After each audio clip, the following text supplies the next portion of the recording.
Okay, today we're going to talk about Neil Gaiman's The Graveyard Book. This book has won several awards.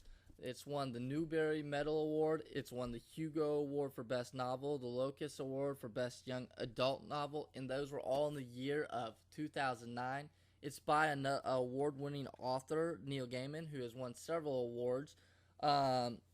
This book has got some illustrations, and that's rare for a novel, but Neil Gaiman loves to put some illustrations in his book because he thinks it ties it all together. This book takes on assassins, it takes on ghouls, it takes on ghosts, and of course there's a graveyard in it, so it just draws the attention of any of us wanting to read it. Now I'm going to tell you a little bit about the story before we begin to read this book this time.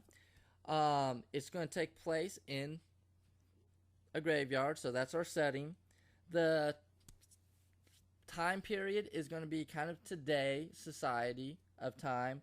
It's not set in the future or anything like that. The genre, it's going to fall kind of under the mystery and suspense genre for us. So it's going to be included in our mystery unit that we're just now starting. And it's about how ghosts raise a child. Now you're sitting there wondering, how are ghosts going to raise a child? But we're going to find out that family named the Owens family is going to adopt this boy whose family has been murdered by a group of assassins, and the assassins are named Jack, and how he has to grow up and survive in the world. He's going to learn things like fading. He's going to learn things like dream walking. And you guys know how when kids are taught something and as a class is taught something, they don't pay attention necessarily. They don't see why they're going to need those skills until that moment, that light bulb moment, when it clicks in their head and they say, hey, I know how this is important because I just used it.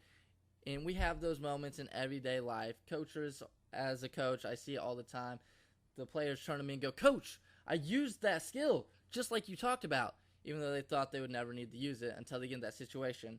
And you go through that so the students can relate to Nobody Owens, which is his name, because nobody knew him, so they're like, let's just name him Nobody.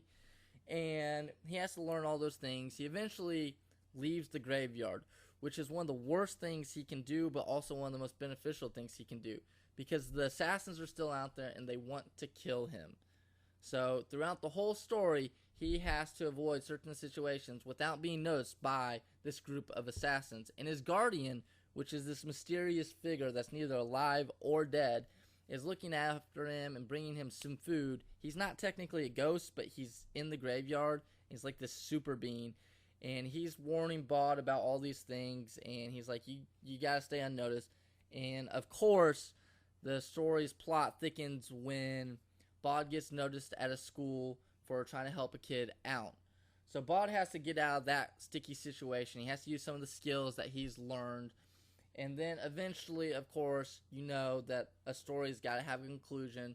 And the story's going to conclude with Jack and Bod confronting each other at the end. He escaped his grasp at the beginning. Maybe he won't escape his grasp at the beginning.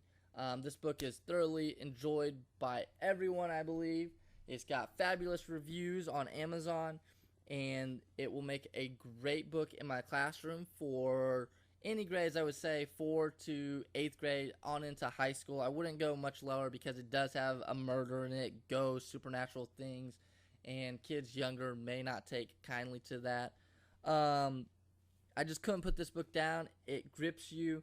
Every chapter you just want to read more and more because you want to find out, why is Bod so special? Why did this assassin try to come kill him? How is he communicating with ghosts? Everybody else in the book can't talk to ghosts, so Bod's got this special thing. And who is this Siler being? I mean, he's super cool. He acts super cool. But what is he, really? You never really figure out what he is. And you're just sitting there wanting to read more. I'm hoping that Mr. Gaiman writes another book about Nobody Owens, because I would definitely read more on him. I hope you pick up this book. It's such a great book to use.